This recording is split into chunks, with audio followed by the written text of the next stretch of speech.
Just a quick recap on Saturday's game versus Gonzaga. Obviously Gonzaga is very good. They, they got a great team. I thought, we did a good job of taking care of the ball.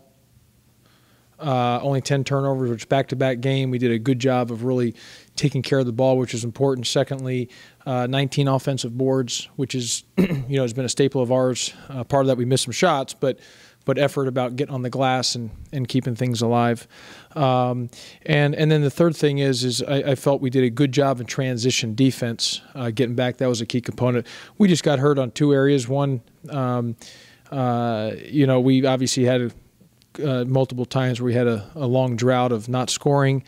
And then secondly, they lead the nation in field goal percentage offense for a reason. And a couple guys hit some threes that usually don't hit threes. And I thought Wilcher played great.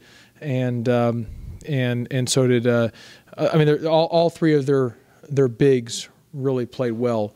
Karnowski, Sabonis, Wilcher, so they all really played well, and that was a big factor in the game. But we learned from it, we moved forward, and where we are right now, look, we've played a very tough schedule. You look at our numbers, our strength of schedule overall is 25th in the country, which is great.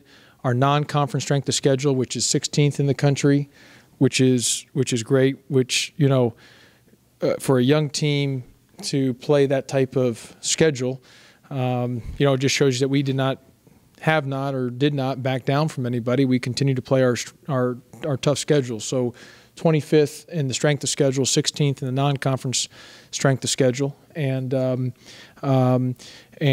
so hopefully that toughness of our schedule will have prepared us moving forward, in the second half of obviously you got Jacksonville State Wednesday, but then second half of league play. So you're not going to reinvent the wheel halfway through the season, right? But what can you do to address those droughts? Because that seems to be obviously by this point kind of a common theme. Well, the common theme was the droughts and turnovers. We've done a much better job on the turnovers. It's now just the droughts, and part of it is, it happens. I mean, it's like yesterday, East Carolina, Cincinnati. I don't know if anyone watched the game. Cincinnati was up a bunch, and then the last 7-8 minutes, they just went in a drought, couldn't score the ball. I mean, you just had missed open shots. UConn, Houston, kind of the same thing. There was just a long stretch there where UConn didn't score in that first half, and that just happens. And so when we're having those droughts, because it happens, it's part of basketball. I mean, it just happens with everybody. We've just happened. It feels like we've happened to us more than any of my time here at Memphis, and so we got to get stops on the other end during that time. That's important. Because you can't keep having it compound, but we've got to be able to, just put the ball in the basket. And some of that is, you need to get a call or two so you get to the free throw line to help maybe stop the bleeding, so you can get a point or two, that helps part of the stopping the drought. But there is not a singular thing that can say this is exactly what needs to be done. It'd be nice during that time to get some baskets in transition offense, and that's where you got to get a stop and be able to get going on a break to be able to get yourself an easy bucket or two. But you just got to we've got to be able to snap out of it, because we go on these stretches and the other team's scoring and we're not, and it puts a lot of pressure on you, especially later in the game.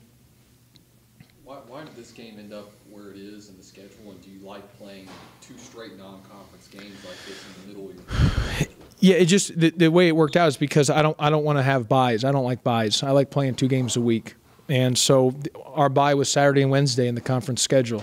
So however it worked out. So instead of having buys, we played games. I don't like having any buys. Once we get past Christmas, I like playing 2 games a week, keeping rhythm. Chris Hawkins will have his MRI this afternoon. He did not have it this morning, so he'll have it this afternoon. Regarding his knee, and then we will, know in his status after that gets, checked by the medical personnel.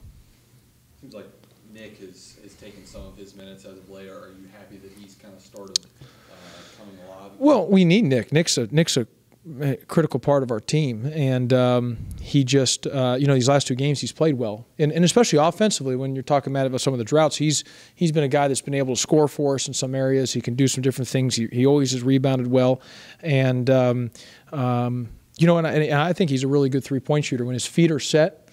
And if he can make some of those threes, that would help open up some things as well too. So he's one of our better scorers, ability to put the ball in the basket, because he can and he can be a tough matchup for another team as well too, guarding him. So he made it, as I mentioned last week, he made a huge basket versus East Carolina, and I thought he played well versus Gonzaga. So we're going to need for Nick in this stretch run to really continue to play well for us.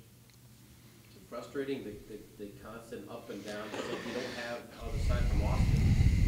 It seems like each game you're trying to plug this guy, plug here. Yeah, this. That's probably been the area where it's Matt, where it's been probably a little bit of a frustration at times, just because you like to have a separation of about your top 6 or 7 that just clearly defined.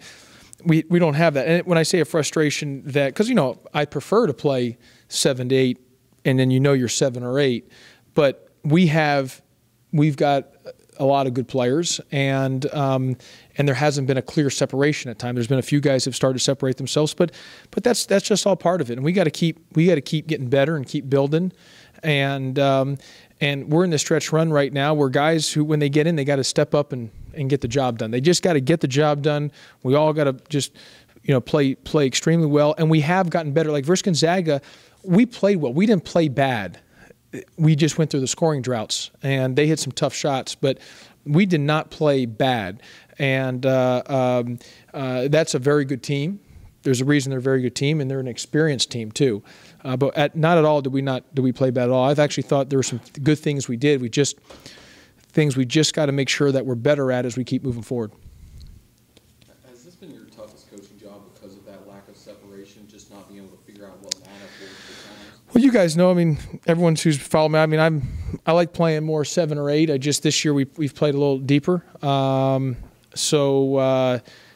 that's just been part of it. It's kind of like Matt said, it's been kind of a game-by-game, situation. But we got to do, my theory's always been whatever it takes to win, and whatever we need to do to win, and that's our mindset right now. Is we've got 5 weeks of regular season basketball left before we get to the 6 weeks of conference play.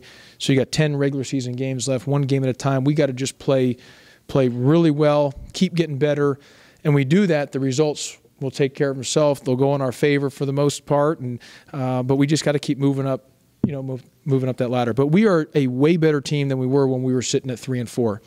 And that's why, if we could have, unfortunately, we needed games this year early, and we played a tough schedule, and we learned as a group early.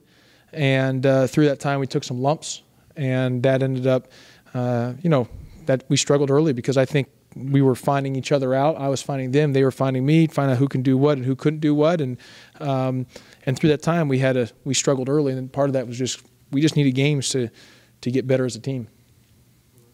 What do you expect from Jacksonville State on Wednesday? Well, obviously, we got to get back and focus on Memphis. But Jacksonville State's, they're well coached. They've got good players. Obviously, we haven't started scouting them or put the game plan in for the team. We'll do that later today. But they play hard. They compete. They get after it. They're intense. And we're not a team right now that can show up, and we've got to play well. And it's not about whether we're playing Jacksonville State, Gonzaga, or anyone else. We need to play well every time we step on the floor, and we need to continue to get better. And if we play well, the results will go in our favor for the most part. But we just got to keep building on taking care of the ball, valuing the ball. That's critical. We got to get back these last 2 games defensively. East Carolina and Gonzaga, defensively, the percentage against us defensively, both from 3 and from the field, were not good. So we got to get back to our identity of just really getting back defensively, guarding the 3 and guarding field goal percentage defense. So we got to get back to those things moving forward, especially in the stretch run. So more than anything on Jacksonville State, as much respect that I have for them, that we have for them, whether it's them or anyone else, it's got to be about us and getting back to our roots and making sure that we're doing our job in that area.